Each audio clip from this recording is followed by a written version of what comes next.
Thailand, Vietnam, Japan, Korea, and most of those countries. I served up until 1988. Wow, that's beautiful. That's beautiful. And then after 1988, what did you do? Well, from all that I have learned over the 21 years in the military, I really wanted to put something together and give back to my country. So what I decided to do was open a fitness facility, an athletic fitness, and it was designed for entire families, but mostly to fight that obesity, childhood obesity. I find that a lot of our kids, they're not getting the fitness that they need, not getting the nutrients that they needed. So that was one of my goals, was to open a facility where they can come and work out, instructional type programs, and address those issues that our nation faces. You said something that was profound to me when I met you. You said you want to stop letting them look at action heroes, but go ahead, but you wanted them to become an action hero. Exactly. They sit on the couch. A lot of them sit on the couch and they give the finger work and they watch and play the games, and they enjoy that. Many of them sweat. I can look in the eyes and see that they really want to become that figure, and that's what they need to be. That's another reason why I opened the program, so they could get out there and run, jump, and challenge themselves. That's what they want, but we have to make it available to them. Okay, so what's going on with the gym? Well, I used to own Green Valley Health Fitness. I owned it for approximately, less than 2 weeks before the city shut it down. It was kind of a sad story. We had customers that really enjoyed our program. That was coming in, it was building up. And the problem was this. There was a large commercial developer that had eyes on that facility, which we were in, and they were fighting against the landlord of that facility. Now, none of this I knew of. And it boiled down to where the city mentioned that they had gotten a call-in complaint from someone stating that we were not an athletic company. Now, we had applied for license, and we got it through the city, and we annotated everything that we was going to do there. We were within the coding, but this complaint seems to override anything that was listed on our application. So the city sent out a letter revoking my license. So who made the complaint? Up to the state, I'm really not sure. And when we met with the planning commission, we did have to meet the board to determine whether we were an athletic company or a child care or karate studio or a personal studio, fitness studio. And the planning commission voted in our favor 4-1 that we are actually an athletic company. We had everything that a normal athletic company would have. Yeah, absolutely. I saw it, and the pictures were phenomenal of the athletic company that you had. It was beautiful. So as it stands, anyone can just make an anonymous call, and you don't even have due process. That was to face the person that made the anonymous call, and they can have your license revoked. It seems to be that case. We should be able to address that.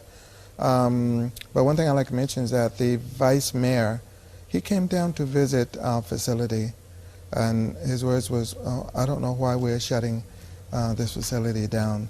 This facility meets all the requirements of an athletic company. We should not be doing that. And, so it kind of like went that way. The city took on the fight of whomever that was that made the complaint. 100% of the fight, they took it through the planning commission. They took it all the way to the city council up until my license was revoked. Now, the situation is that they got what they want. The landlord, she could not make the payments because she didn't have a tenant that could make the payments to her because I had no customers. Now the developer, he moves right in, he takes the Okay, property. but let's go back a little bit to your license. Mhm. So you had the license that said you were an athletic facility. So, and then they just took it back and said we don't want you to be licensed.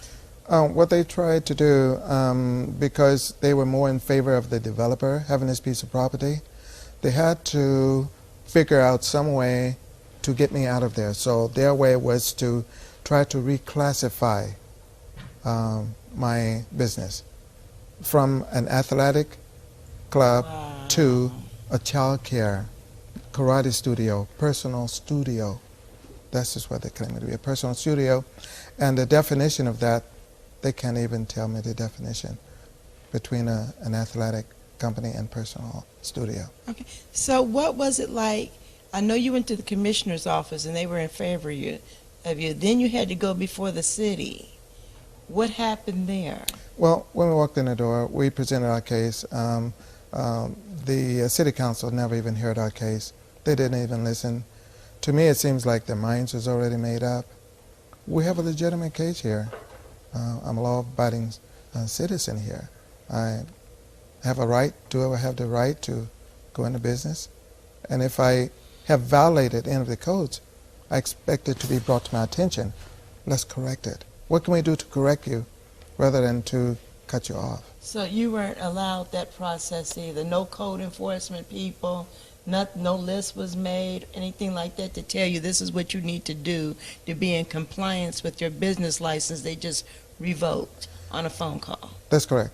Their main concern was to Seize the get me property. out of that Right. facility, and I had signed a 5-year contract there, and So were you refunded your money? I lost everything I had. My God. Now I had saved up while I was in the military to do this venture, and to lose everything I've got. Is that America? It doesn't sound like America to me. And being there fighting the war for our country, and to come back home and fight another war for equality, I don't feel too good about that. And it's not about the I money. understand. Like I said, this fight is not about the money. It's about the principle of the whole matter. Absolutely. And It's the principle of public money being used on behalf of one person to put somebody else out of business. That's unbelievable. I think it happens all the time where people in those offices, there's no transparency, no one to look over their shoulder. There seems to not to abide by the law. Maybe the law doesn't apply to them. I don't know. But I don't feel very comfortable with that. And that's not the way it really should be here. Not in America, not anywhere, for this kind of treatment. So how did you find out your license was revoked? Did they send you a paper in the mail? How did that process go? What is it like? How do you know when your license is just revoked? Well, actually, I got a call from them, and they mentioned that my license was revoked.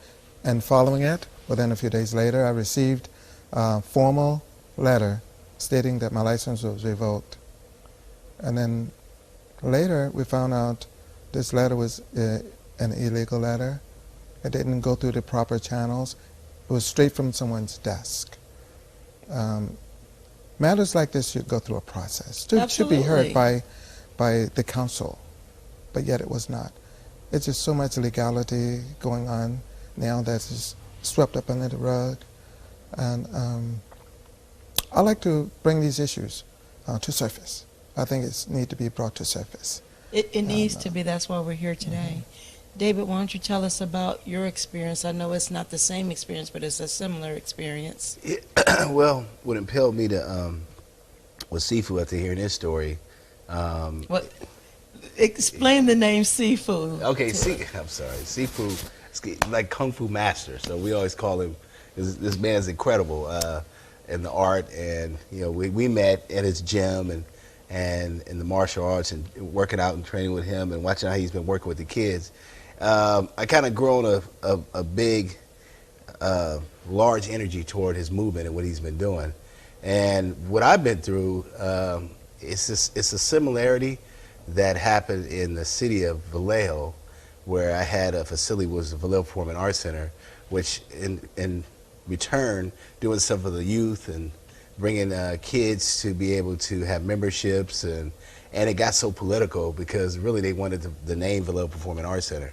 And in the end, that's exactly what happened. It's the end results of these cases that surface in the end. So you kind of predict them, and it actually happens. We went to court. The grand jury stepped in on it, and it was a big battle. And the fact is, you deal with so many crooked individuals in the upper city officials that it's not fair to the community. And like we talked about earlier, most everybody has an open checkbook of taxpayers' money. So if you all of a sudden go against the city, it's nowhere in the world you're going to win based on financial reasons, because they have an open checkbook based upon the taxpayers' money. So when I heard Elijah Green's situation, it compelled me to move forward and get behind him 100%. And I tell you what, after hearing his story and watching some of the things and being with him at the council meeting, and watching the mayor, the vice mayor come in and actually look at his facility and actually say that what they were doing was wrong. And what kind of bothered me the most, that none of the council members actually went down there to take a look themselves. And if you have the vice mayor giving his recommendation, that means they just overlooked his recommendation. He's the vice mayor, and pretty much they already had it what they were going to do, and it was appealed by the developer. So that right there tells you there was some kind of hidden agenda. And the same thing on my end. That it was more an agenda to put me into an injunction to go to court and tie me up in criminal and civil suits that I would have to battle for a term to just get my name back. And like he said, it's the principle. It's the principle, because you know what? If it's going to happen to me, it's going to happen to him. It's going to happen to many other business owners out there that I feel that should not have to go through this. If you're a small business, it's hard enough just to make ends meet. And then you have to go through the permit processes. It's like a monopoly. These fees that they charge you and they control you, it's like they keep themselves in business based upon charging high fees and making it difficult. If you want to put a door up, you're going to have to get a whole site map just to put a door up. That's not helping the community, and they could have helped him. They could have actually said, this is what you actually need to do, Absolutely. Mr. Elijah Green. This is what you should do. They didn't do any of that. They actually sent him back and basically just cut the door on him, just cut the cord and say, you're done. We don't want to see no more activities. And one of the biggest things is when they took it to the bankruptcy court, and that's when he first realized that his license was revoked, is because the judge turned to him and said, well, your license is revoked. You're operating illegally. It was a shock to him, but just to go to show you that they did everything in their everything in their power to be able to structure this way to go against him, and to be able to get that letter into the judge at that time, that was wrong, right there. And then we went back to go, when the judge said, well, go get your license and prove to me you have it. When he went back, these guys gave him a runaround. They sent him to almost 3 departments. They sent him to the finance department. So that's when he got the phone call saying that his license was revoked. Right. So he actually had to show up. Oh, okay, let me get this right. So he showed up someplace not knowing his license was revoked to take care of the business, to keep the establishment. Right. Then after he started digging, then they told him his license is revoked. Right. So then he makes phone calls, and they return his phone call and tell him his license is revoked and follow it up with paperwork, but never sending paperwork out when they originally revoked the license. No, they did. They basically, they had to do this all in one time period. So they had to rush to get this documentation into him because they knew they had a window time, because he was going to court for that bankruptcy situation. Right. Right. So basically, when the judge told him, he gave him the opportunity to go back and get his license to prove that his license was still valid, he went back there and they told him that his license was never revoked. Does This man has This shut is down. not funny, but No, this is crazy. It's crazy. I'm looking at what do you mean it wasn't revoked? So It's the judge is saying it's revoked. because of what he got from the letter that had got into the. So that means they were already planning it, but Right. had not executed it exactly. yet. So that was obvious. That was a formal letter. Yeah, it was a formal letter. Formal letter stating that my license was revoked, typed up on someone's Letterhead. But computer from his desk, not going through the process. The city, I think they stepped out of line, beyond their line of duty, and making this happen. In fact, giving their letter to the bankruptcy court, it should not have gone there. No, it should have never went there. And then when he went back to get To it, influence. they stamped it, right? But they didn't put it on letterhead. It was like one of those kind of, the school teacher stamp. They put one of those on it and sent him on his way. So it was on printer paper. It was just on a piece of paper. That's what I'm saying, a piece of printer paper. Yeah. And so the judge is like, I can't take this. It doesn't have the letterhead and nothing on it. So we go back. We had to actually go to the mayor's office. And the mayor was like, whatever you got to do, you need to take care of this. And get this That's man. what he said to them. Yeah. Whatever get he him did, his license. they came out and the man who really issues the license came out and gave him his license. I said it wasn't revoked from the beginning. It wasn't revoked from the beginning. So all this downplay on his business, downtime, waste of time, false accusations against him that he was a daycare and all this other stuff. And one of the really things that compelled me is this. With a daycare with a treadmill. With a treadmill. And you could lift whatever it's called, bike and exactly. And yoga You can do equipment yoga, and all this. what is it, Zumba, whatever you want to do. All they had to do is ask me, ask me, what are you doing there? And I would be glad to explain That's it. what they didn't And that's what I contact you. did. They didn't listen. They already had their minds made up.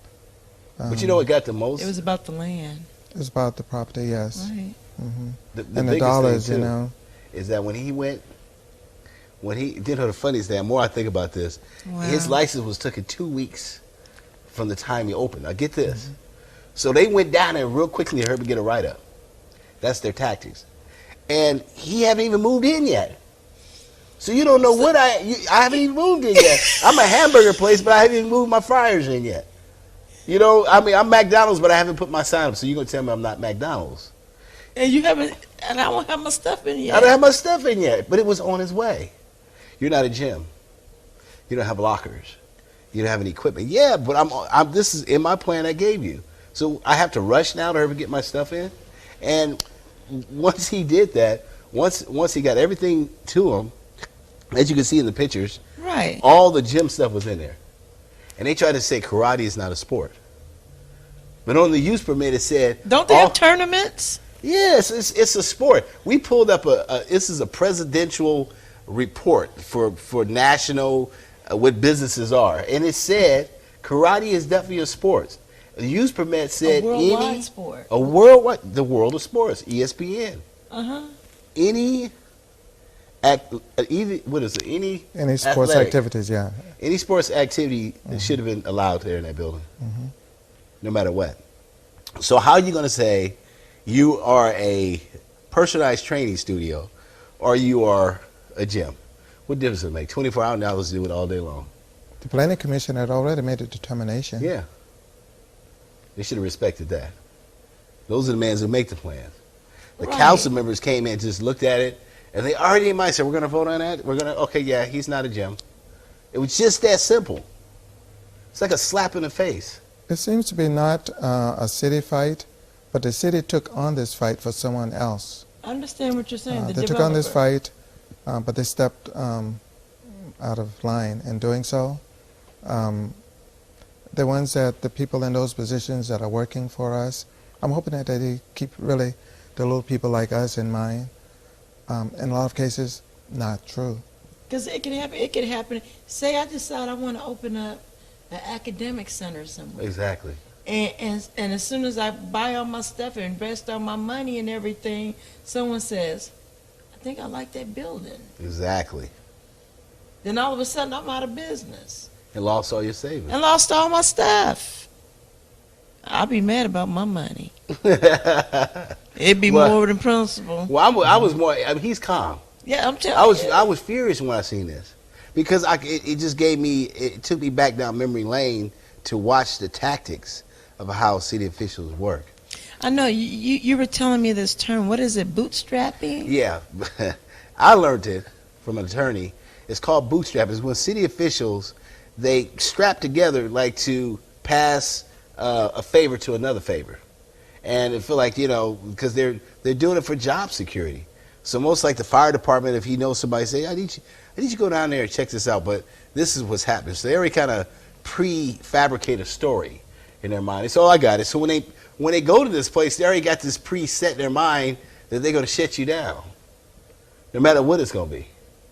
And you have to go through this. You have to go through this fight. I remember going to the council member over and over and over again. If it wasn't for Foster Hicks at that time to say, put it on the agenda, to say, can you guys please go and find out what he needs to do so you guys can stop harassing this man. Wow. He's not getting that kind of support. He's now getting ready to go to court. I'm glad he followed through. It has been a journey, and the fact that he's now getting ready to go to trial in August, this can be a breaking point for a lot of people that are starting a business. I want to say some too, Lisa, is that when you say Wade versus Roe, Elijah Green versus the city, Dave Cook McCall versus the city, what that is, this is now something of document in history. Absolutely. You see, so that somebody else can use it as a reference. It's called setting the precedence. If you go back to my records now, it's not there. Explain how that works. It's called a Sunshine Act to documents. Like when we went down to Times Herald, all those documents, you should be able to go through archives in the library and to pull up these documents. All the propaganda that they put on you is now become public record. The grand jury report, you can't even get it. That's a document you should be able to go to the archive and get the grant. Now, so they classify everything. Exactly. So that you can't see how it was done, so that if you have to go through the process, you're not able to do it. You have to start from square one. Square one. My God. And nobody else can use you as an example. Like this person versus that, and this was the outcome. It is really, and you know what? To be humiliated by the officials, it's actually like a tactic. The code enforcement officers basically act upon it, and they bring the police in. You know, you might be one single person, but they have 5 or 6 officers that come and make you like a nuisance. So now you feel like you're a criminal. Sit on the curb. You know, like, I mean, where are we at? Were we in America? Are we in like Russia? Where are we? What time and age are we at right now? They doing him like that. They did me like that. They would arrest me for no reason. I would go to court, and I wouldn't even be on the schedule. Totally just wasting my time. I wouldn't be on the agenda. I would be on the schedule. What are you doing here? They're just giving you the runaround, trying to wear you out. I bail out. That's how it was. The key was 415s, 49 counts of noise violations that I didn't even create. How do you get 49 counts of noise violations? And then they had to. This is how funny it works, and how they split the decision. Either you made the noise or you didn't make the noise. And when only one witness come in, and she said that I had a hearing problem. So how you gonna complain about noise violations when the judge had to ask you again? Well, can you state your name for the record? She said, I can't hear too well. That's the witness. That's the witness, the only witness. A noise violation. Noise violation. That's what this is all about. So getting and stepping, having kids in a handicap. So they firing teachers, closing schools. Major. Okay. Stopping can't buy books. Activities. Letting criminals out of jail. Right. Okay. So they could prosecute you for a noise violation. That's what. And do you know the jury, the people they selected? Most of them said, what are we here for? It didn't even make sense. 49 counts of noise violation. No. They just wanted to stack the counts up. And today, you know what? As a promoter, it excelled me to move forward to promote more. Actually, believe it or not, it put a little more fire into me for stuff like what he's doing. To hear what he's going through, the pain he's going through. I can feel it. I've been there. It's crushing. It's crushing to have somebody come and have that much power over you to be able to crush your whole life. Your whole life. Let me ask you something, Mr. Green. Yes. In the end, because the gym is gone now. In the end, what do you want from these people? Well, I want them to admit their wrongdoings, and I like being reimbursed for my losses. I heard It that. took quite a bit of a loss, and that's basically what I would like. That's what I would like to see done. Most of all, I like for those of you out there that have gone through a situation like this, is to stand up as well. You know, it doesn't make sense that people have to go through these type of situations. We have lots of criminals. We see them every day. We deal with them every day. But we have a lot of them at the top too that perform of these criminal acts, but they get away scot-free, and that's not right. Wow. What I would like to have is equality, mostly, and to set an example for our youth, knowing that they don't have to always take a backseat to things. Wow. If you see where it's wrong, no matter where it is, at our level, at the top level, make sure that it is known. It's just heartbreaking when you want to serve, when you have a need to serve humanity, when you're doing what God put you here to do before the foundation of the earth, and the enemy just comes and steps on you like that. You know what I'm saying? And takes away your dream, not for profit, but to serve. To see a need in somebody. Childhood obesity, isn't that the thing that Michelle Obama Exactly. is doing? Yes. It's Exactly. you know what? Childhood obesity is rampant. And we see these children with diabetes, heart problems. They're on insulin. I don't know who's going to run track and field because everybody got roles. Exactly, and this is where we want to head it off. We know that either we pay the price now or we're going to pay it later. Yes. And we can prevent a lot of that. Very simple. Now, I paid for this all out of my own pocket. I didn't ask for any no type of grants, nothing. whatsoever. Just your savings. And the support of our people. That's what I need. And they support it. Our program started off very strongly. Within the first week, it would have been very successful. The kids love it. They would cry, not wanting to leave. When I look at the YouTube pictures, tell us about what it was like to try to get into your business and your whole road was closed off and you had a trench in front of your business with rebar on it. Well, for some reason, I guess they saw a need to block things off. They did have some construction going there. Mm-hmm. I don't know if it was legitimate or not, but they did block off. Did they my send you a entrance. letter telling you that this was going to happen? I did. I did get a letter. In fact, one of the gentlemen from the construction crew did come down. But my question was, couldn't we reroute that in a more logical way that it wouldn't prevent my customers from coming in? And he decided not to do that. It was very simple. They wanted to redirect my customers all the way through another development into the back of their construction area. Equipment, nails, screws, and glass. And children, or what? Yes. You were catering to children. Entire families, yeah. Right, Families right. and children, yes. And so they wanted the children to walk through the rebarb and the nails. Well, they wanted us to not even to enter the area. Right. That was designed for, and often I would go and the gates was closed, and I would ask, may I get in? And then the workers would have to locate their boss, and their boss have to decide whether they're going to let me in. It may take an hour, sometimes 2 hours of waiting just to get into my business. Many of times I had to turn around and go back. Many of times the close sign was there on the fence. And you have paying customers. Lady popped her tires and put a claim in the I lost city. my She still customers. got paid back yet. I had lost my customers. I'm hoping that none of them will come back on the screen. I cannot. I don't have the funds to even pay them from what's been taken away. It really put me in a financial difficulty. Not only that, but all around, because I took all of my savings, all the money I had, I put into this. This was something that I believed in. This was something I had passion, and this is something that I knew that I could do for my country.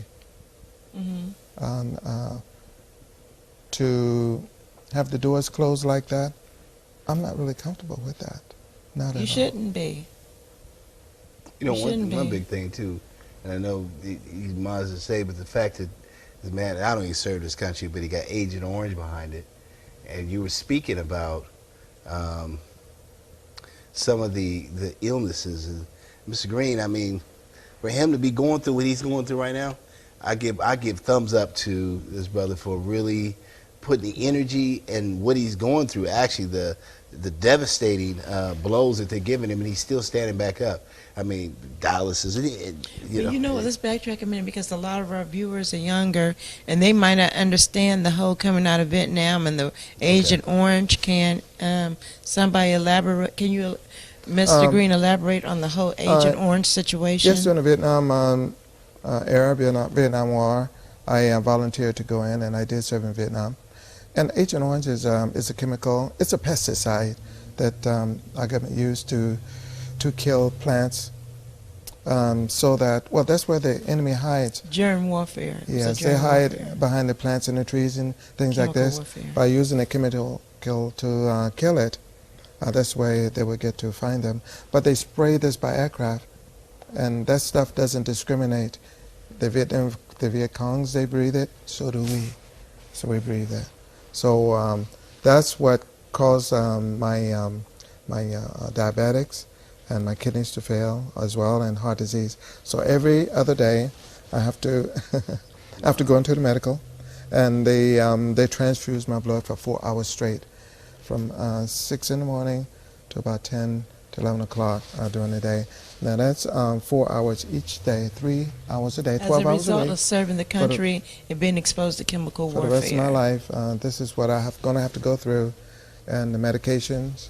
And mind it that not only the kidneys have failed, but diabetics as well, type 2 diabetics, and then heart disease. Now, I don't feel too bad about that. I serve my country. I volunteered to do that. You know, I willingly did that. But it bothers me when I can't come home, you know, and open a simple business to continue to help our people. That's what really bothers me, more than anything else. You know, I fought the war there. Now I have to come home and fight another war between those that may have a little hatred in their hearts or motivated by money.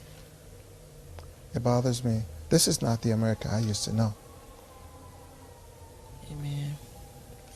So in closing, I know that you're going to win. I know that you're going to triumph over this situation, and I know that you're going to be blessed, and then I know in the end that you're going to open something up that's going to be dynamite, and you're going to be able to serve your community. And if anyone else, question is directed to both of you. If you can give anybody else who wants to serve, who is facing a serious injustice or has just gone through the same thing or something similar that you have gone through, what would you like to tell them? I'd like to tell them, keep their heads up. Keep pressing forward. Make sure that you let others know what you're going through, and stand up for your rights. I agree with him. I think your destiny is already ordained. I mean, this is something that God has over. This is His vision for you to be there, and then you have an evil entity shut you down or block you from getting where you got to go.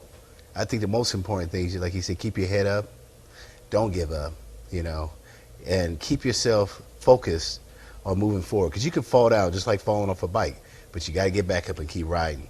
And I've learned that like now, I feel good that it taught me a lesson on the fighting procedures of that, so that I can help brothers like Mr. Green, and he can do the same thing, and we can just keep moving on. But right now, this is a good thing, and I'm glad.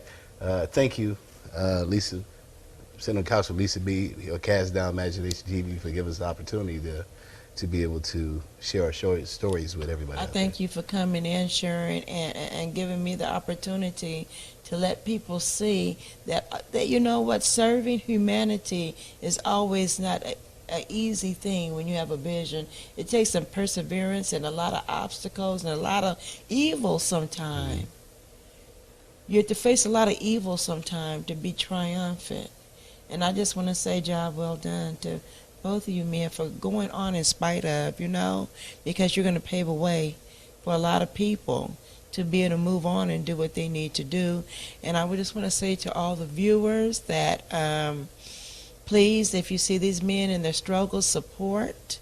If you're going through the same thing, don't lay down, but fight for what's yours. Don't give up on the vision. And welcome to, and thank you for tuning in to Cast Down Imagination TV.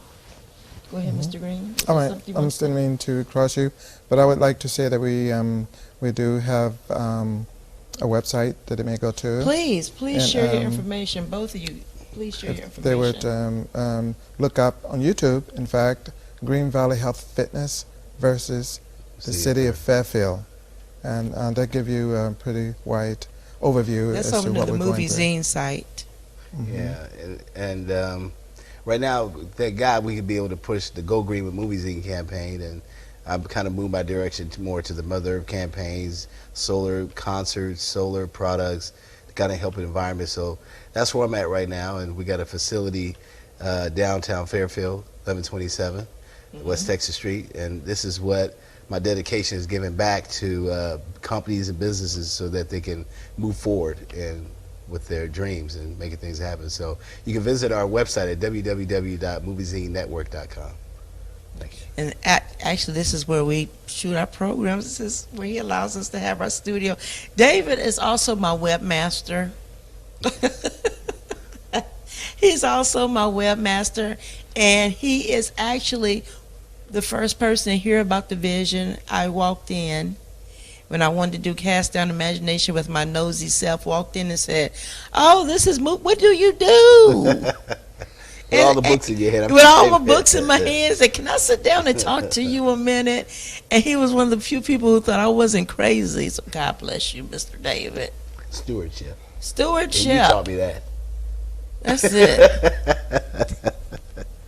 She's Only well, on the couch with Mr. I was going to say on the couch with Mr. B. God, it's been a long day. I done worked and everything before I sat on this couch. Okay. Well, people got to know that you do a lot too. I mean, you run your day business. You know what? I do want to say this as we go out. What really inspired me to get behind Ms. Bryant is her consistency. You know, she taught me a lot. She cracked the whip. She stayed on top of it. But her dream is manifesting, and you have to. You got to applaud her for that. And you know, so I definitely want to give you your props as well, because to do what you do in the day and run your janitorial service and then be able to come back at night and be here filming and you know, this set is not cheap. You come out of your pocket, you make it happen, and give everybody the opportunity to make stuff work. So, you know, you guys definitely support her. Keep supporting her. Things always get better in time, and right now she's on her way. So embrace her. Look out, Oprah. And go green. Go green with Movie Zine. Okay, so we're going to close out the show. Thank you for tuning in to this special edition of On the Couch with Lisa B, with Mr. Elijah Green and Mr. David Cook. And be blessed, and may God bless you. Continue to serve. In Jesus' name. Okay.